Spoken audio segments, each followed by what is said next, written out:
ആമേൻ ആമേൻ. യേശുവിന്റെ ഏറ്റവും പ്രിയമുള്ളത് യെശയ്യാ 26:3. അങ്ങയിൽ ഹൃദയം ഉറപ്പിച്ചവനെ സമാധാനത്തിൽ സംരക്ഷിക്കുന്നു. അങ്ങയിൽ ഹൃദയം ഉറപ്പിച്ചവനെ നീ സമാധാനത്തിൽ സംരക്ഷിക്കുന്നു.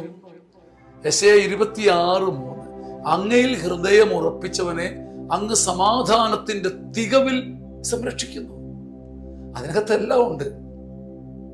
ബാക്കി പറയുക എന്തെന്നാൽ അവൻ അങ്ങയിൽ ആശ്രയിക്കുന്നു. സഹോദരങ്ങളെ, നമുക്ക് ചിന്തിക്കാനാവാത്തൊരു മാസ്മരിക അഭിഷേകമാണ് ഈ ആശ്രയത്വത്തിന്. ആശ്രയം ചുമ്മാ നമ്മൾ ഇരിക്കുകയായിരിക്കും ദൈവസന്നിധിയിൽ. നമുക്ക് തോന്നി ഇത് എന്ത് സംഭവിക്കാനും, വെറുതെ ചമ്രം പടഞ്ഞ് ചുമ്മാ അത് പൊട്ടനെ പോലെ പോഷനെ പോലെ ദൈവസന്നിധിയിൽ ആശ്രയിച്ചിരിക്കുക. സ്വർഗത്തിൽ നിന്ന് നൂലെ കെട്ടി ഇറങ്ങി വരുമോ ദൈവസഹായം എന്നൊക്കെ ആൾക്കാർ ചോദിക്കും.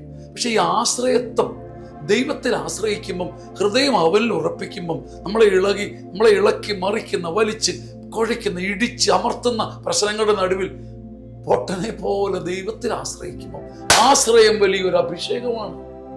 അവനിൽ ഹൃദയം ഉറപ്പിച്ചവനെ സമാധാനത്തിന്റെ തികവിൽ.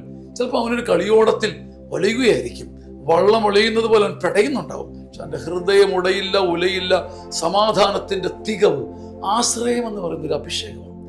ദൈവത്തിൽ ആശ്രയിച്ച് പഠിച്ചാൽ അതിന് സയൻസ് ഇല്ല കേട്ടോ, വിവരിക്കാനും പറ്റില്ല. ദൈവത്തിൽ ആശ്രയിക്കുന്ന ഒരു മകനെ ദൈവം ഏത് വഴിക്കാ സംരക്ഷിക്കും നമുക്ക് മനസ്സിലാവില്ല. അവിടുന്ന് ഹൃദയം ഉറപ്പിച്ചവനെ സമാധാനത്തിന്റെ തികവിൽ സംരക്ഷിക്കുന്നു. ആമേൻ ആമേൻ.